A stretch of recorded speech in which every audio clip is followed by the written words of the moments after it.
Bueno, pues hola, el día de hoy vamos a estar dando un repaso sobre el reporte de la botella de Marriott que pues, se realizó durante esta clase y pues voy a intentar explicarles más o menos cómo surge todo y cómo pues, se relaciona.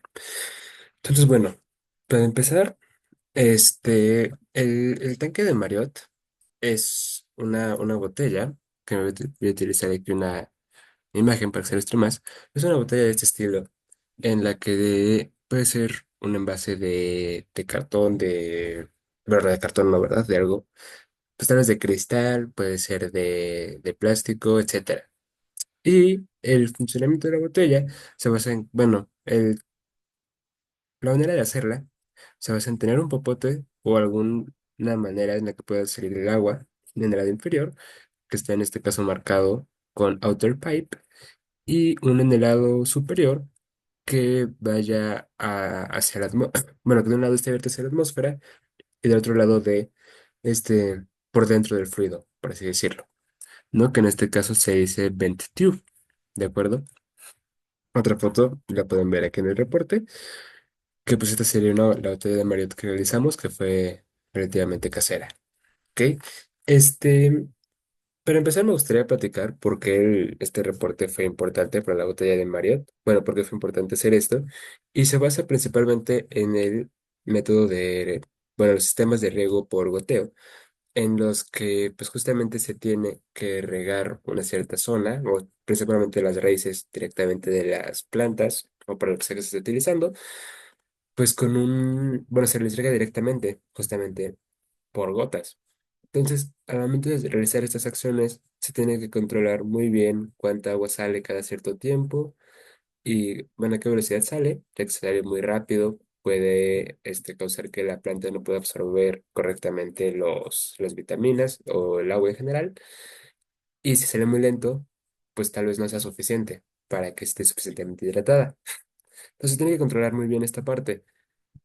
Y justamente la botella de Marriott es un tanque que consigue esto, que de esta válvula, que está numerada con el número 5 el agua que sale salga a una velocidad constante, siempre y cuando se cumpla una condición, pero ahorita vamos a ver cuál es este. Entonces, bueno, eh, por eso sentimos que era relevante hacer ese experimento, eso por un lado y por otro porque pues de eso era la materia, ¿no? Entonces, este, el principio en el que se basa esta botella, pues son principalmente tres. Para empezar, podemos trabajar con la ecuación de continuidad. Bueno, para empezar, podemos empezar por lo más básico, que es la presión, ¿no? La presión en general para el agua o el aire, que al final son fluidos, es un promedio, por así decirlo, de la fuerza que ejerce en las moléculas que se mueven en un contenedor sobre un área, ¿no? De modo que, por ejemplo, si yo tuviera este vaso, ¿no? Y lo topo de acá, van a haber moléculas de aire y un poco de agua, ¿no? Atrapadas aquí dentro, que ahora está rebotando por las colisiones que hay entre ellas, y todos van a ejercer una presión. Ahora bien, como es justamente hacia todos los lados, no puede ser, por así decirlo, un vector, no es que solamente tenga una dirección, sino que es hacia todos los lados. Entonces, por eso es que la presión es un escalar. Y justamente ahora pues lo definimos por esta fuerza, ¿no? Multidireccional que se ejerce sobre una cierta área, ¿no? Entonces, pues este mismo ejemplo, pues puede ser la que se ejerce sobre mi mano acá arriba, ¿no? O pues a lo mejor lo ves en el área que está ocupando aquí esta parte de agua, ¿no? Entonces, bueno, esa es la presión. Y por otro lado, otra cosa relativamente importante, ¿no? Ya regresándonos para explicar todo paso a paso, es la energía cinética, que la energía cinética es la energía asociada con, por así decirlo, el movimiento. Puede ser energía que tenga una partícula, puede ser energía que tengan varias partículas, la energía que tenga un centro de masa, etcétera, ¿no? El punto es que es la energía asociada con el movimiento. ¿Y a qué me refiero con eso? Pues principalmente a que es distinto, ¿no? Sabemos que tenga, por ejemplo, mi celular así quieto, a que lo esté moviendo acá, ¿no? Y quitando que sea, que digas, ok, si lo estás moviendo, a ver, es distinto que mi celular, por así decirlo, te pegue, si nada más pongo mi mano aquí, bueno, si nada más estoy aquí, casi pues, tocándose, ¿no? Así no voy a sentir que me dolió o que me empujó nada, ¿no? ¿Por qué? Porque el celular no se estaba moviendo antes. Si yo vengo desde acá y lo muevo aquí bien rápido, se va a mover mi mano. Ahí, en ese movimiento, tuvo que haber una cierta transferencia de energía, igual pues se escuchó un sonido, eso fue una transferencia de energía. Entonces decimos, bueno, ¿dónde sale esa energía? Pues esta va a ser la energía cinética. Y al momento de definirla como energía de un cuerpo, pues sabemos que tiene que estar relacionada con la velocidad, que en este caso es justamente la velocidad al cuadrado, y por la masa de un objeto. ¿Y por qué por la masa?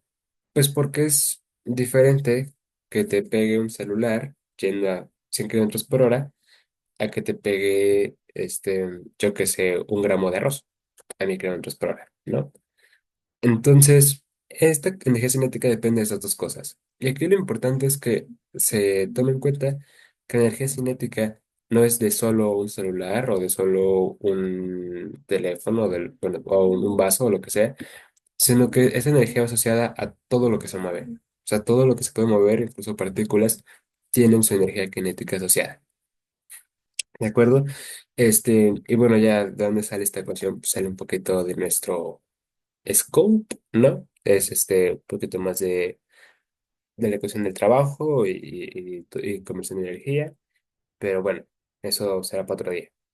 Y bueno, otro concepto relativamente importante es el de la energía potencial, que va de la mano con la energía cinética al momento de que ambos se transforman uno en el otro. La energía potencial es la energía que va asociada con la posición. Perdón, si me de repente me quedo callado, es que estoy medio enfermo. Este, es dejar que suceda con la posición del objeto. De modo de que es distinto, a ver si puedo bajar tantito, es distinto que lo suelte en mi celular así de cerca de la mesa, ¿no? Sí, a que se esté todo desde acá arriba, que no lo voy a hacer porque pues, se rompen las cosas. Pero sabemos que es distinto, que va a caer uno más rápido que el otro, que uno va a sonar más que el otro, que uno si te cae desde arriba va a doler más que el otro. Entonces, bueno, ya sabemos que para que suba la velocidad de un objeto, hay un cambio de energía, va a ganar energía cinética, bueno, cinética. Entonces la pregunta es, ¿de dónde sale esa energía? Pues en este caso sería energía potencial.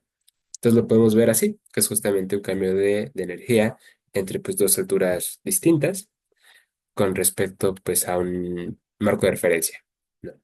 Que ya sabes, ponemos muy técnicos, ¿no? Pues es entre planetas y toda la cosa, pero pues aquí en la Tierra, pues no hace falta ponerse tan especialitos. Entonces ahora sí, con estos como tres conceptos podemos ver pues, la dinámica de fluidos que se ve involucrada en la botella de Marriott. Por un lado, me gustaría primero que tengamos la otra fotito. Bueno, podemos utilizar esta. Ajá.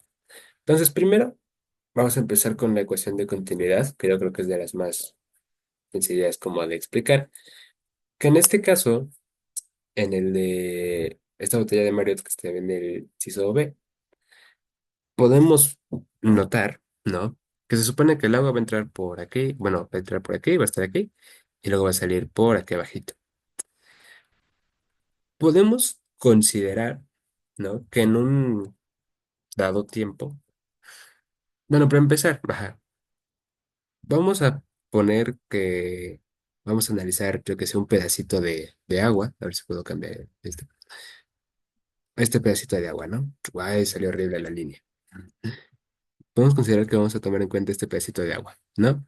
Entonces, bueno, este pedacito de agua asumiendo que el fluido es incompresible, que es que no va a cambiar su densidad conforme cambia la presión y el volumen, este pedacito de agua que estoy marcando aquí va a ser el mismo que eventualmente va a salir por aquí, ¿no? Ajá. Y dado que no va a cambiar su densidad ni volumen, la masa de agua que está aquí, que está marcada en negro, va a ser la misma que está saliendo por aquí abajo. Entonces, podríamos decir que, pues, por ponerle un numerito, ¿no? que la masa uno va a ser igual a la masa 2, ¿no? Que es la misma masa, solamente en dos momentos distintos.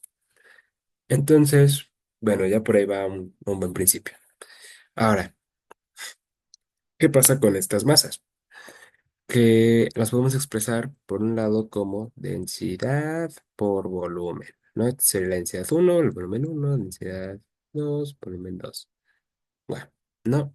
Y en este caso es agua, que no va a cambiar, como ya mencionamos anteriormente, de densidad, asumiendo que es incompresible. Entonces, el volumen de uno va a ser igual al volumen del segundo, ¿no? Y esto lo podemos también escribir como, vamos a tomar en cuenta otra vez este pedacito que tenemos acá, ¿no? Este pedacito de aquí, que este volumen de este como cilindrito que creamos aquí va a ser por un lado el del área de aquí encima, que va a ser A1, del lado de aquí abajo, sería justamente el área de este cilindro, que sería el segundo popote, A2, ¿no? Y pues claro, va a haber una cierta altura, en este caso pone tú que este es diferencia en X, X, X este mismo cilindro va a pasar a comenzar así, a salir así, ¿no? Entonces aquí sería chucu, la diferencia en X, ¿no? Y aquí es distinta, entonces diferencia en X1 y la diferencia en X2, ¿no? Entonces ya que tenemos esto, que bueno, el volumen, pues a la fin de cuentas del área por la altura, que en este caso le llamamos diferencia en X. Ya que tenemos esto, así no nos va a servir tanto para para lo que para lo que queremos llegar. Entonces, pues a lo mejor yo te digo, bueno, vamos a considerar que este mismo pedacito de agua, ¿no? Vamos a considerar qué pasa con él en un intervalo de un segundo, en los dos casos. De modo de que entonces estaríamos dividiendo los dos lados sobre un intervalo de tiempo igual. Y desde la primera cosa que vimos en el bloque, ¿no? En el curso, que es la distancia, una distancia sobre el tiempo. Pues bueno, una distancia sobre el tiempo no es más que la velocidad. Entonces vamos a tener que nuestra ecuación se va a volver el área uno por la velocidad uno es igual al área 2 por la velocidad 2. ¿De acuerdo? Donde la velocidad uno es la velocidad con la que se mueve este fluido en esta parte de aquí arriba. Y la velocidad 2 pues con la que básicamente va a salir de aquí abajo de la botella. Que la velocidad V2. ¿De acuerdo? Entonces, bueno, esta justamente es la ecuación de continuidad. ¿De acuerdo? Que pues básicamente se puede deducir desde el principio de conservación de masa. Por otro lado, vamos a tener la ecuación de Bernoulli, que esa sí no la voy a derivar porque está más tardado y dos porque no me acuerdo cómo era. Jeje. Entonces, esta vamos a nada más decir que nos la da esta gran ecuación, que tú me dirás, bueno, ¿y esto qué tiene que ver con la cinética y la potencial, con la energía cinética y potencial? Yo te diré, bueno, todo, ¿no? Porque la ecuación de Bernoulli justamente sale a partir de la conservación de energía, de la conservación de energía cinética y potencial. De modo de que en este caso, bueno, en esta ecuación, este pedacito de acá significaría la energía cinética, donde justamente la V es la velocidad y en este caso la ρ, que es esta P de aquí rara, es la densidad. Entonces ese sería como el fragmento de energía cinética del fluido. Y esta parte de acá sería el fragmento de la energía potencial del fluido, donde igual esta P rara es ρ, que es la densidad, G es la constante gravitacional y H es esta diferencia de altura que hay. Y P ya es la presión hidrostática, que es la presión del fluido, tal y como la que hablamos al principio, que era esta fuerza ejercida en todas las direcciones, ¿no? Ahora, la presión, esta presión del fluido es cuando este está en reposo. O sea, bueno, sería la que me dirías si está en reposo el fluido y pues ejerce al entorno, ¿no? Ahora bien, nos queda una última ecuación, que es la ecuación de Torricelli, que es esta de acá. Y esta ecuación de acá puede salir de dos formas, que una es a partir de la ecuación de Bernoulli y otra es de nada más ver que la energía cinética se vuelve energía potencial, que pues es a fin de cuentas conservación de energía, ¿no?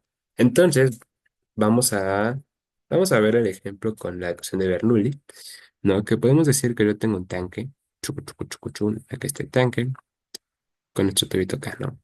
Que ahora se parece un poquito más a nuestro tanque de Mariota. No es el mismo, pero se parece. Entonces aquí yo te puedo decir, bueno, pues este tanque va a estar llenísimo de agua, ¿no? Ay, se ve horrible. Va a estar lleno de agua, ¿no? Chuc, chuc, chuc. Ajá, va a estar lleno de agua. Y va a estar abierto por los dos lados, desde aquí arriba, chuc, chuc, chuc, a la atmósfera, ¿no? Y aquí, pues cuando salga, pues obviamente también va a estar abierto hacia la atmósfera, ¿de acuerdo? Entonces, por un lado, en nuestra ecuación de Bernoulli, podemos decir, bueno, esta cosa tiene que ser constante, ¿no? Todo este término de la ecuación tiene que ser constante. Entonces, si tiene que ser constante, yo voy a saber, bueno, le voy a poner aquí que P1 más un medio de ρ, que se ve medio horrible, pero pues, bueno, con la pena, va a ser, bueno, más ρ, yo le voy a poner uno. Esta es la densidad y la constante gravitacional, pues son eso constantes ahorita. Perdón que ya me encimé, pero no puedo escribir con mouse. Entonces, bueno, el punto es que tenemos esta gran ecuación de aquí. ¿Ok? Entonces, bueno, para empezar, la presión del lado superior que habíamos quedado es la atmosférica, y el lado inferior es la atmosférica, ¿no? Entonces, pone tú que si yo quiero considerar cómo cambia de A a B, que es hasta que salga, se pone tú hasta aquí, pues esa presión va a ser igual. Entonces, esos términos se pueden ir, ¿no? Tan, tan. Por otro lado, lo que vamos a tener es la densidad. La densidad va a ser también la misma, dado que el fluido, pues habíamos quedado que era incompresible. Entonces esta se va a ir también. ¿De acuerdo? Y esta se va a ir aquí. Chan, chan, chan, chan, chan, chan. Y ya. Entonces vamos a tener. Ay, Dios mío. Por eso tienes que hacer hueco bien. Que un medio de la velocidad al cuadrado más GH1 es igual a. Déjame quito lo de aquí. Ajá. Va a ser igual a. Un medio de B2 al cuadrado más GH2. Ah, bueno, también creo que no lo dije. O sea, ¿por qué estoy haciendo iguales a esta parte de acá? Pues porque al final en la ecuación de Bernoulli lo que se nos dice es que la suma de todos estos componentes del fluido es una constante. Y esa constante pues se va a mantener igual para cualquier, no sé cómo se diga en español, pero cualquier streamline del fluido, que sería básicamente como seguir una particulita en el fluido, ¿no? O sea, a lo mejor empieza aquí y luego así, chu, chu, chu, chu, chu, chu, y hace su viajecito hasta acá. Entonces, para cada una de estas como rutas, va a ser constante este chorrote de acá, ¿no? Entonces, bueno, ajá. Ahora bien, ya tenemos esta parte de la ecuación, muy bonita y todo. Entonces, lo que podemos empezar a hacer es decir, bueno, pues la altura uno y la altura 2 pues déjame las voy pasando de un solo lado, ¿no? Por así decirlo, ¿no? Entonces, vamos a dejarlo como que un medio, ay, no puedo, con la pena voy a quitar el tanque. Espero que se lo hayan aprendido bien. Chu, chu, chu, chu. Voy a quitar el tanque. Chu. Entonces vamos a tener que un medio de B1 al cuadrado más G. De una vez voy a factorizar el término común, ¿no? H1 menos H2, chu, chu, chu, chu, no es igual a un medio de B2 al cuadrado, ¿no? Es muy bonito, hasta ahí. Muy bonito toda esta cosa. Y bueno, ahora tú dirás, ya casi tenemos esta ecuación de acá, pero nos quedan pues, dos velocidades.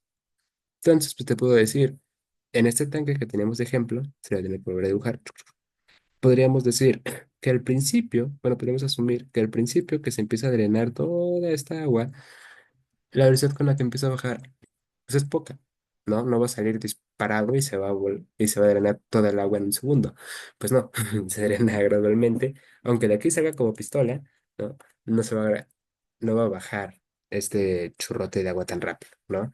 Que es justamente parte de lo que nos explica la ecuación de continuidad, ¿no? Entonces, bueno, vamos a asumir que en este caso, en el que justamente el área de arriba es más grande, esta velocidad es tan pequeña que vamos a ponerle tú que cero. ¿no? Vamos a considerar el instante en el que se empieza a drenar y que en ese instante es cero. Entonces todo este término, pum, cero. Entonces, ahora ya tenemos solo una velocidad. Y si paso yo multiplicando el 2, bueno, haciendo un pequeño despeje, ¿no? Vamos a tener que 2 por la constante gravitacional, por la diferencia de altura, que pues bueno, ¿qué va a ser la diferencia de altura? Pues la diferencia de altura no es más que yo diga que tengo este tanque, ay, se ve horrible cada vez que lo hago. Pues pone tú que esta es mi diferencia de altura, ¿no? Entonces puedo llamarle a este H1 menos H2, pues solamente H, ¿no? Entonces si le llamo yo a toda esta diferencia H, pues nos damos cuenta que ya llegamos a esta ecuación de acá, ¿no? Y nos dimos cuenta que llega justamente, pues quitando que hubo una que otra assumption, ¿no? Pues llegó más que nada por conservación de energía, porque toda la parte del fluido, fluido, perdón, el fluido de arriba tiene que salir por abajo. Y otra manera, pues, de verlo es justamente que toda la energía cinética que lleva en un cierto punto se tiene que volver potencial, ¿no? Yo te puedo decir, bueno, pues toda la energía potencial que tiene el agua hasta aquí arriba, ¿no? Si yo considero esto como el punto cero, de altura igual a cero, pues ya no, aquí en este punto ya no va a haber energía potencial.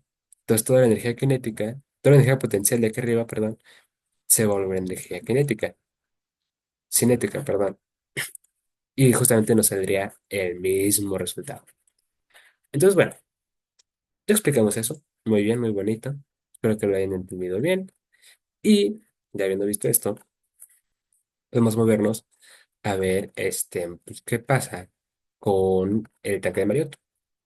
El tanque de Marriott, ok, no voy a ocupar esta foto, voy a ocupar otra. Ahí voy porque no me deja el zoom. Eh, este de aquí. Ajá. El tanque de Marriott, pues tú dirás, pues se parece un poquito al tanque que hemos visto antes, a este, pero no es el mismo. ¿Por qué? Porque en este caso tenemos este popote que va llegando hasta dentro del agua, así que vamos a poner esto acá, chun, chun, chun, chun, que va arriba de esta parte de acá. Ahí sí no fue tan ilustrativo el dibujo, pero bueno.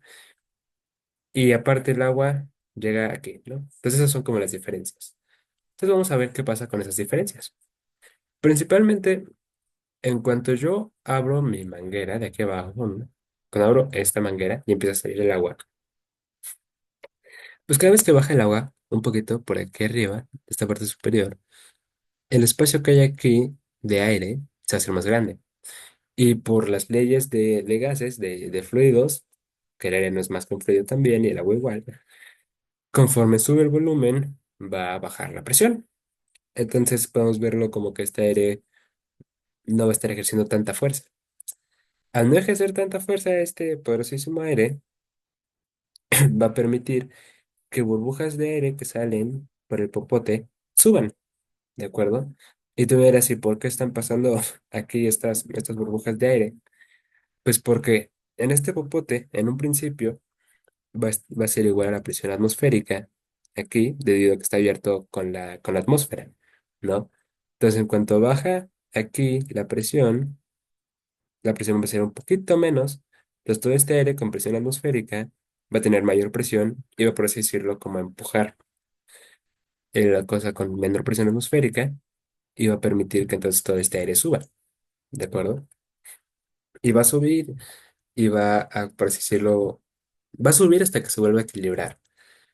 El problema es que en este caso siempre vamos a estar disminuyendo este nivel porque el agua siempre va a seguir saliendo, ¿no? Bueno, al menos va a seguir saliendo por ahorita. Entonces, conforme sigue saliendo, baja el agua, pero se compensa con el aire que está entrando por el tubo y subiendo. Entonces, sabiendo que aquí la presión atmosférica es uno y que todo este chorrote de acá, conforme va bajando el agua, va a intentar tener una presión atmosférica de uno, podemos decir que en general toda esta parte va a tener una presión atmosférica de uno. Bueno, una presión atmosférica de uno, más bien, una presión atmosférica, ¿no? Entonces, tú me dirás, ¿y ahora yo qué hago con esa información? Pues bueno, justamente, si recordamos el tanque, la ecuación de Torricelli, principalmente, se asumía que, que estaba abierto el tanque por arriba y que justamente esto que significaba que en la parte superior hay una presión atmosférica de uno. Entonces, todo este tanquezote de Marriott lo podríamos justamente dibujar como un mini tanquecito aquí, ¿de acuerdo? En el que todo lo que está arriba va a ser una presión atmosférica de uno. Entonces, también si recordamos de la ecuación de Torricelli, de cómo había salido igual a la de Bernoulli, lo que nos importaba era la diferencia en alturas entre estos dos pedazos, entre la parte superior del tanque y la inferior. Entonces, esta diferencia de altura va a ser este pedacito de acá, h, ¿de acuerdo? Y mientras ese valor de h no cambie, no va a cambiar la velocidad con la que sale el agua, porque esto nos dice la ecuación de Torricelli y eso nos dice la ecuación de Bernoulli. Va a ser, va a ser constante la velocidad a la que salga ese agua, mientras que no cambie esa altura, ¿de acuerdo? Entonces, pues ya tenemos una bastante buena idea de por qué pasa esto con el tanque de Marriott. Nos damos cuenta de por qué es útil en sistemas de riego por goteos, porque tú lo puedes llenar de litros y litros de agua por encima de como este popote, y luego va a seguir saliendo de una manera constante, ¿no? Entonces, bueno, ahora, hay una pequeña como cosita, que es que si nos damos cuenta, hay dos ecuaciones que nos pueden dar la velocidad a la que sale el agua. Una es la de Torricelli, que es de la que hemos estado hablando, y la otra es la que mencionamos previamente al principio, que es la ecuación de continuidad.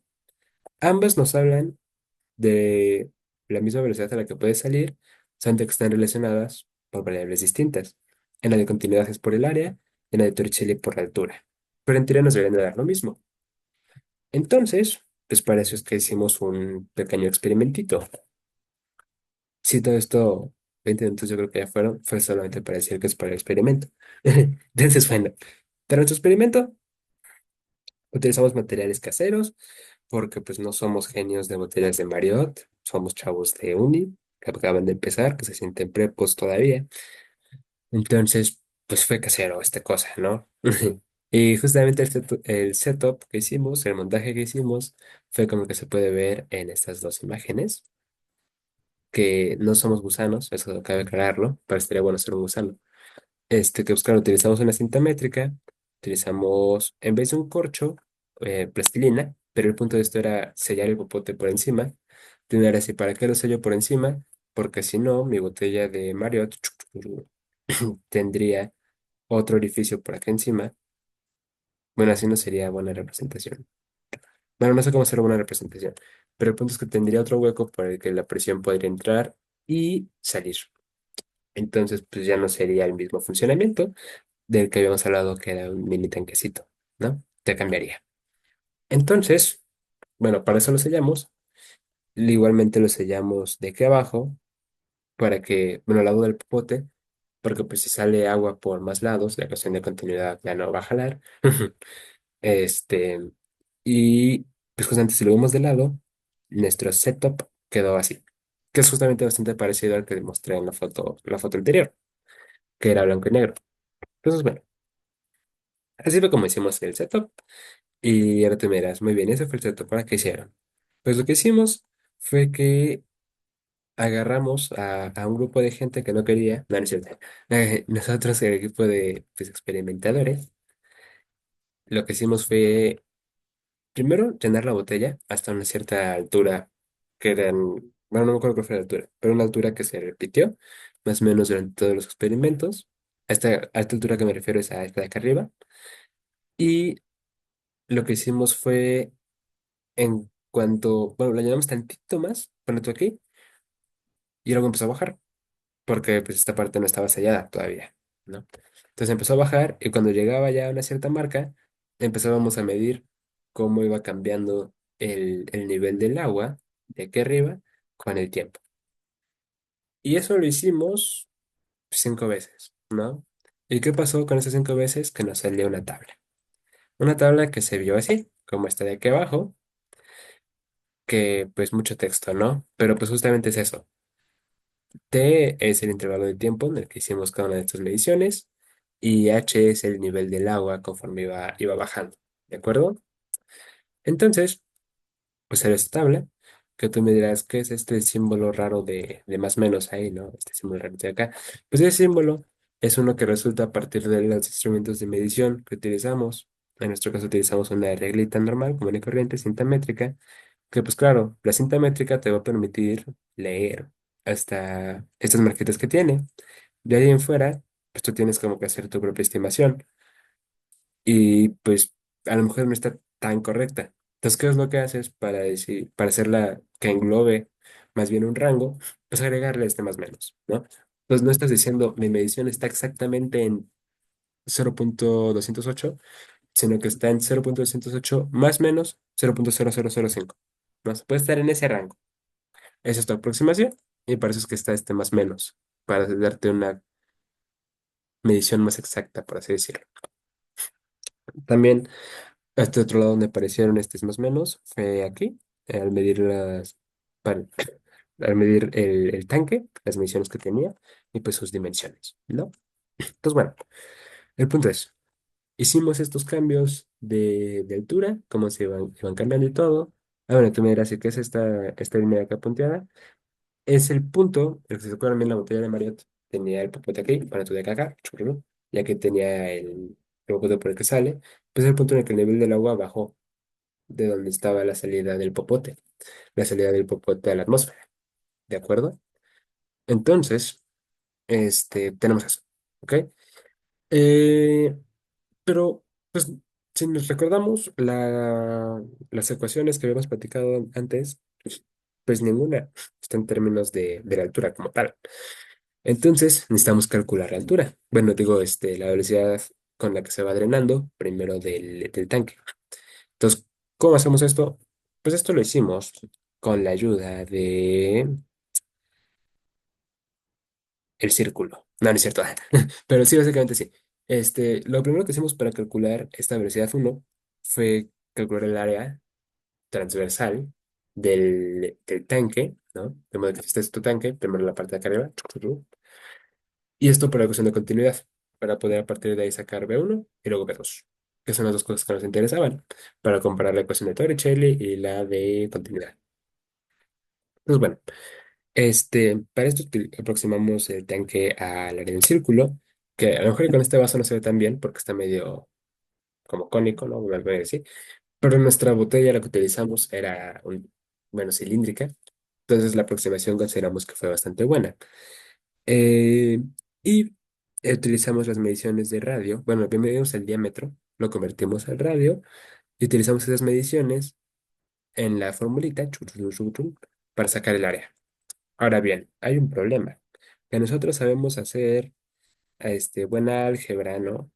Con eh, números normales, ¿no? Pero no con más menos o con las incertidumbres.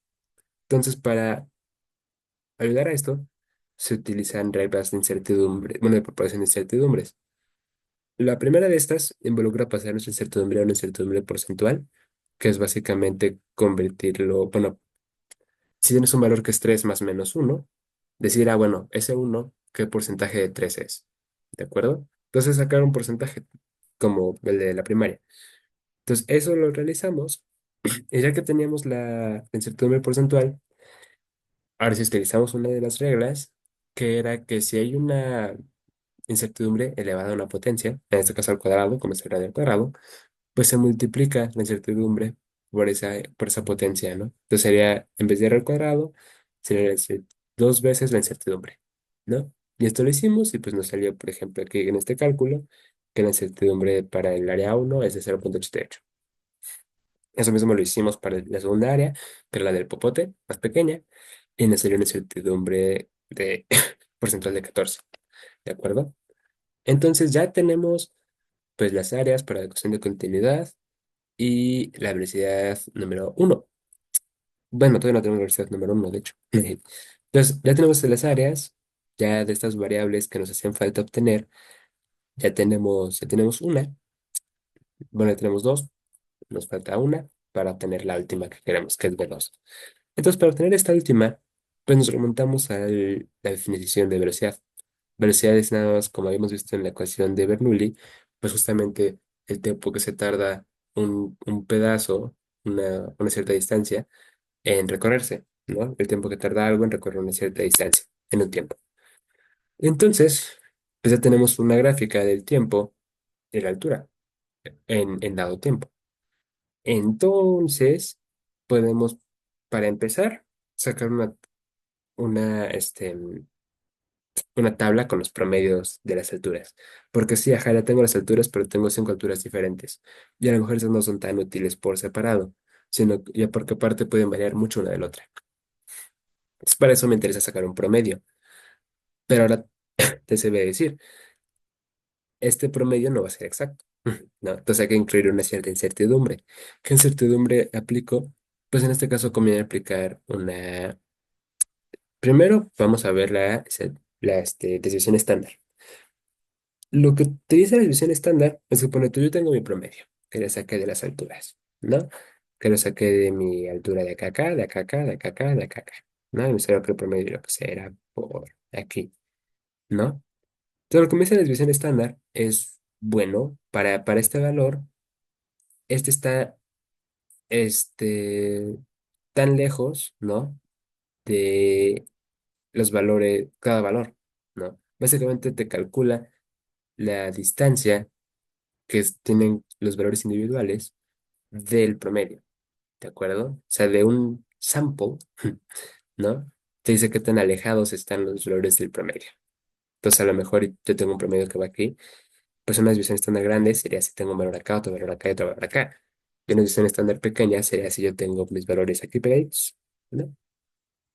Entonces, bueno, ahí está la diferencia. Esa es la desviación estándar. Y surge a partir también de una distribución que se sigue pues, en la naturaleza bastante, ¿no? Y que puedes construir, que es pues, una campanita de Gauss, ¿no? Y extender que es la división estándar, pues te dice, bueno, si este es tu promedio, pues justamente una división estándar hacia arriba y hacia abajo va a incluir 68% de los resultados, dos 95% de los resultados, y así. Entonces, pues claro, si tus datos están súper separados, tu división estándar tiene que ser enorme para poder incluir ese 68% con solo una y ese 95% con solo dos. ¿De acuerdo? Entonces, bueno, eso es la división estándar.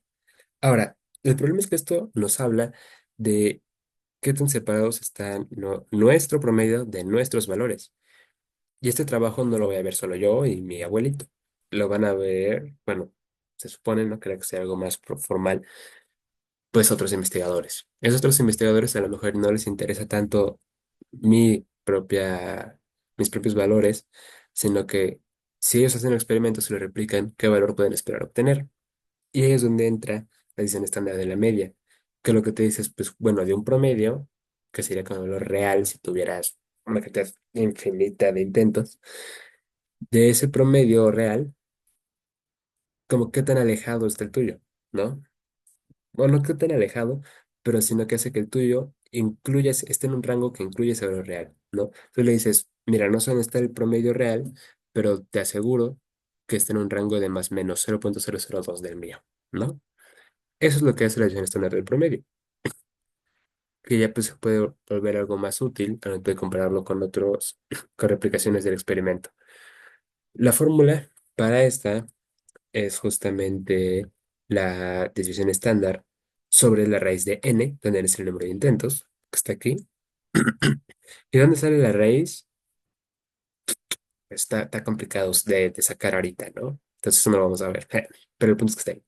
Entonces, bueno, pues miras muy bien todo esto, muy bien esta explicación. ¿Y ahora qué? Pues bueno, sabiendo que nos interesa esta desviación estándar del promedio, ahora sí utilizamos el poderosísimo Excel. Y con Excel podemos de nuestro primer set de datos sacar la desviación estándar. De la desviación estándar, dividirla sobre la raíz de los intentos, que en este caso fue 5 para todas las mediciones, y a partir de sacar la desviación estándar del promedio. Y eso ya lo podemos reportar, que es lo que nos da como resultado esta tabla de aquí, tan bonita como la ven. ¿De acuerdo? Pues ya tenemos esta cosa muy bonita, muy bella, muy preciosa. Y ahora sí, estos valores ya los puedo graficar, porque justamente ya tenemos esta parte de la velocidad, que es cómo cambia en un intervalo de tiempo la posición, básicamente. Y ya tenemos una gráfica que pues me dice básicamente eso, ¿no? Me dice el tiempo y me dice cómo va cambiando la altura con el tiempo, ¿no? Que a veces nos ponemos muy técnicos, ¿no? También, pues la velocidad es más bien derivada, ¿no? Y pues la derivada pues, se puede sacar más fácil de una gráfica, como la pendiente, si se acuerdan. Entonces, yo a partir de mi grafiquita de acá, puedo sacarle la pendiente. Pero hay un pequeño problema, que si se acuerdan, de lo que vimos hace un ratito, para mi botella, todo esto va a salir muy bien y va a ser muy bonito cuando la altura entre estos dos sea constante. Cuando esta altura sea igual, no va a cambiar la velocidad con la que sale esto. Pero si esta altura empieza a cambiar, va a cambiar la presión con la que sale este fluido aquí abajito, entonces va a cambiar la velocidad con la que sale. Como que se va a empujar más. Entonces, pues esa parte no nos interesa tanto, porque justamente para lo que queremos aplicar la botella de Marriott en este caso es cuando la velocidad es constante. Eso por un lado. Por el otro, como que si no, al momento de comparar la ecuación de continuidad con la de Torricelli, pues ya no jala tanto, ya no jala tan bien. ¿Por qué? Porque conforme esa altura ya no está conectada con el popote, la presión adentro ya no va a ser la presión atmosférica. ¿Por qué? Porque ahora va a haber un mayor volumen. Ponle tú, aquí estaba la presión atmosférica, ¿no? Y esta era la altura a la que tenía que estar el agua. Ahora va a estar acá. Pues yo sé que de aquí a aquí, con ese volumen, ¿no? Sí, sí, sí jalaba bien, porque justamente se iba llenando y va llegando el agua. Pero ahora va a haber un mayor volumen. Y la presión atmosférica ya no hay, como por así decirlo, más que entre, más que salga. Entonces, pues con este mayor volumen, pues la presión puede cambiar, ¿de acuerdo? Normalmente va a tender a disminuir, justamente pues porque ahora va a haber un vacío ahí entre esta parte de la presión atmosférica y el agua, el nivel del agua. Entonces la presión pues, tiende a disminuir, tristemente, ¿no? Cosas que pasan. Y bueno, pues, ¿qué es lo que pasa? Que esa última parte no nos interesa. Entonces, para eso fue que marcamos el punto en el que la altura del agua llegaba al popote. Y eso lo marcamos con una línea punteada muy bonita que se ve aquí, ¿no? Entonces, pues yo te voy a decir, esos 3 puntos o 4 que se ven después, vamos a ignorarlos. Entonces, si los ignoramos, nos va a dar una siguiente gráfica como la que ven aquí. Y de esa gráfica, ¿qué es lo que podemos ver? Que no se ve tan lineal, ¿no? Pero pues podría ser algo así en línea. Bueno, aquí está marcada la línea, ¿sabes? Entonces, claro que hay valores anteriores, claro que hay valores después. ¿Por qué? Porque hubo varios intentos, varias repeticiones, cambió para cada uno. Pero en general la tendencia sí es medio lineal. Si, si sacáramos el coeficiente de R cuadrado, que nos dice como qué tan despegado está todo de los puntos de la línea, es corto, es pequeño. Entonces, digo, más bien es cerca a uno, que si es uno, está igual que la línea. ¿No? Entonces va bien. Y entonces a partir de aquí ya tenemos nuestros puntos y la línea que les corresponde. Y a partir de la línea, pues la línea nos va a dar una pendiente. Y esa pendiente es la velocidad que estamos buscando. En este caso, la velocidad uno con la que se va drenando del agua. ¿De acuerdo? Justamente esta línea tiene esta forma de, perdón, tiene esta forma en la que pues h0 es la altura inicial y este menos es solamente comunicando que la velocidad es negativa. ¿Y por qué sale negativa la velocidad? Pues porque está bajando el agua, ¿no? Si estuviera subiendo sería positivo, pero no está subiendo. Entonces, bueno, muy bien, ya calculamos la velocidad uno. Pero igual esta velocidad uno va a tener una incertidumbre, porque si no, ¿qué pasó con las incertidumbres que calculamos antes? Ya va a haber un chosto, ¿no? No, no, que chosto, no sé si lo dije. Las incertidumbres del SDOM, bueno, del desviación estándar de la media, están aquí marcadas en líneas de error. ¿Cuál es el problema? Que están muy pequeñas, entonces casi no se ven. Pero básicamente me dice que el punto que estoy marcando ahí puede estar en un rango, ¿no? Entonces, muy bien, eso quedó. Entonces, ahora quedo con la incertidumbre de la velocidad. Pues bueno, la velocidad es la pendiente. Y yo ya vi que hay varios lugares en los que pueden estar los puntos. ¿Por qué? Por la incertidumbre que tienen. Entonces, la incertidumbre habíamos quedado que era como una manera de abarcar varios resultados posibles. Entonces, yo lo que puedo hacer es de mi mejor línea, de mi línea de mejor ajuste, que es la que observé anteriormente, la comparo con la línea de peor ajuste, que es la que pasa por las líneas de error, ¿no? Que sigue el mismo método de hacerla, pero que pasa lo más lejos posible, ¿no? ¿Y a qué me refiero con que tiene que seguir como este mismo método? Porque es una buena que tú puedes decir, tengo una línea acá, y pues la más lejana es la que está aquí, maybe, ¿no? Pues no, ahí no funciona porque ya no es el mismo método, ¿no? Si están mis puntos acá, ya no puedo decir que mi línea de peor ajuste está aquí. No, la línea de peor ajuste tiene que intentar todavía pasar entre las barras de error. La mejor manera como de visualizarlo sería la línea que todavía pase por todas las barras de error, pero que, pero, pero que esté más lejana de todos los puntos. No se puede visualizar tanto aquí porque nuestras incertidumbres son muy pequeñas. De hecho, la línea de mejor ajuste ya no pasa por todos los puntos. Que pues ya desde ahí nos empieza a decir que hubo algo mal con nuestro experimento, ¿no? Pero bueno, cosas que pasan.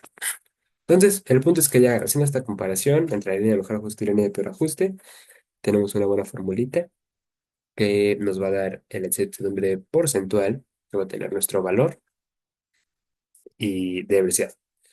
Este, esto pues se calcula, lo sacamos y por ejemplo en el caso de esta primera velocidad tenemos una incertidumbre de 0,000009. Y dirás, ay, qué poquito. O sea, sí es poco, pero también nuestra velocidad de la pendiente era 0,00120. Entonces, de los dos lados es poquito, entonces pues ya al momento de sacar la porcentual, pues no es tan poca, ¿no? Ya, con la ecuación de continuidad, así que ya tenemos todo, podemos calcular la velocidad 2 que es con la que sale del popote. Para esto, por un lado álgebra y por el otro podemos utilizar otra regla de propagación de incertidumbres, que es una regla más fresa, porque si no, si solamente las sumamos, como llega a pasar para hacerlo rápido, las incertidumbres, nos va a salir un valor de incertidumbre muy alto, que a lo mejor ya no es el real. Entonces, utilizamos básicamente Pitágoras, que lo que nos dice Pitágoras es que la suma de dos, bueno, el cuadrado de dos catetos va a ser siempre menor. Bueno, eso no lo dice Pitágoras, creo que nos dice otra cosa, pero parecido. Va a ser menor que la hipotenusa, ¿de acuerdo? Entonces vamos a tratar estas incertidumbres como si fueran catetos y que nuestra incertidumbre final va a ser la hipotenusa. De modo que así conseguimos una incertidumbre que sí es mayor que la que tendría individualmente, pero es menor que solo si los sumas a lo bruto, ¿no?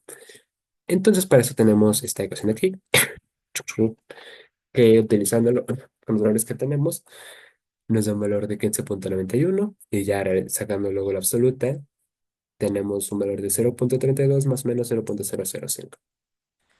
Y este valor, ¿no? A fin de cuentas lo que queremos hacer era compararlo. Entonces, si lo comparamos, la ecuación de Torricelli nos va a dar un valor de 0,445 más o menos 0,11. Pero, ¿esto qué significa?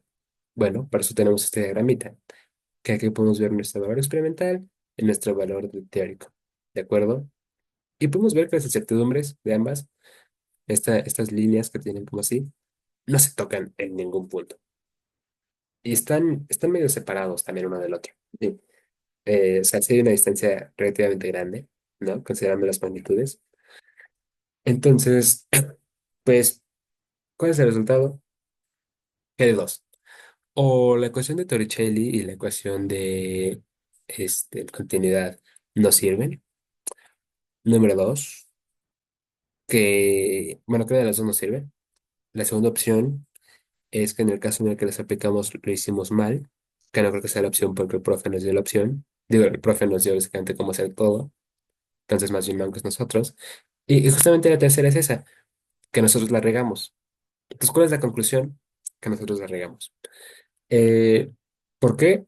Pues pueden haber varios errores, desde la recolección de datos, desde cómo los medimos, los tiempos de reacción, cuando íbamos viendo los intervalos de tiempo, etcétera.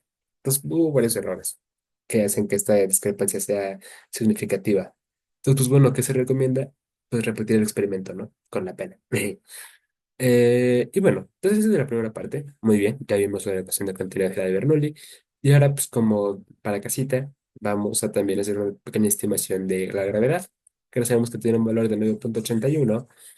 Y pues digo, vamos a ver si nos sale. Nos debería de salir desde la ecuación de Torricelli. Pues bueno, para esto, para empezar, podemos combinar las dos ecuaciones, la de Torricelli y la de continuidad, para obtener una ecuación que esté en términos de B1 y no de B2. ¿De acuerdo? Para así pues tener justamente, creo que está aquí abajo, exacto, una ecuación así, en la que, pues para G solamente tendríamos que obtener V1, porque la del área uno y el área 2 ya las tenemos, y H es a fin de cuentas la altura que hay entre el popote inferior y el popote superior. Entonces, pues lo que vamos a hacer es que justamente podemos reconocer esta parte, ¿no? Que estas son las variables que vamos a medir, ¿no? Y una sobre la otra, pues tiene cara dependiente, ¿no? Entonces, lo que vamos a hacer es variar h para eso medir V1 y obtener un promedio. ¿Por qué? Porque si no, sería hacer pues solamente con una estimación, quedarnos con una única estimación, como con el valor, para asumir el valor que sería, y pues quedarse con una sola medición y decir que ese es el valor, pues como que no conviene, ¿no? Como que no es muy, por un lado, muy ético ni muy preciso. Entonces, hicimos eso mismo, cambiamos h, le dimos V1, de la misma manera que lo vemos para la primera parte, no cambia absolutamente nada. Lo único que cambió es que ahora, para el resultado final, sacamos el cuadrado de estas incertidumbres que hemos medido con la gráfica. ¿Se acuerdan? Con la de mejor ajuste y peor ajuste. Con esa, sacamos las incertidumbres, sacamos el valor y eso lo sacamos al cuadrado. Y tenemos este último de acá. ¿Por qué al cuadrado? Pues porque en la pendiente que vimos hace rato no la teníamos como V1 sobre H, sino que la teníamos como V1 al cuadrado sobre H. Entonces ya tenemos esto. Ahora podemos graficar justamente H mayúscula con respecto a V1 al cuadrado. Entonces una gráfica bastante más bonita que esta de aquí. Esta sí está bonita. ¿Por qué está bonita? Porque la línea de mejor ajuste, pues si se dan cuenta, sí pasa por todas las barras de error. Hay horizontales, que son las de la distancia entre los popotes, que son a partir de la cinta métrica que medimos, y hay verticales, que son las que se obtuvieron de la velocidad. Y pues salió bonita esta, ¿no? Porque aparte se ve lineal la gráfica. Entonces, justamente queríamos sacar la pendiente, pero esto creo que no lo dije, pero utilizamos Veus, y con Veus sacamos esta pendiente, y pues lo reemplazamos en nuestra ecuación de aquí arriba, ¿no? Pues al momento de reemplazarlo, nos va a dar un valor de G de 6,3 más o menos 2,7. Hay más decimales metidos, pero pues en un reporte no quieres ver decimales. O sea, esto les había hecho medio feo, pero el punto es ver cómo sale. Entonces, bueno, si lo redondeamos de todo bien, tenemos que G es un valor de 6 más menos 3. Y dices, ¿le atiné? Pues no, porque 6 más 3 es 9. Y la constante gravitacional es 9,81. Pues como que ahí faltó un punto 81. Pero bueno, si lo vemos en un diagramita igual que hace rato, vamos a ver que si la incertidumbre es enorme, pero a ver, la diferencia entre aquí y aquí ya no es tan grande. Sí, un punto 81, pero no es tanto, ¿no? Entonces podemos decir justamente que la discrepancia no es significativa, que los valores te puedes decir, bueno, me salió bien, ¿no? Dentro de lo que cabe, algo de lo que hice dice que está medio cerca de la gravedad. Entonces, se va, ¿no? Bueno, no hay experimentos malos o buenos, pero en este caso bueno, está medio más incluido, por así decirlo. Ya, pero es real, estoy más cerca de él.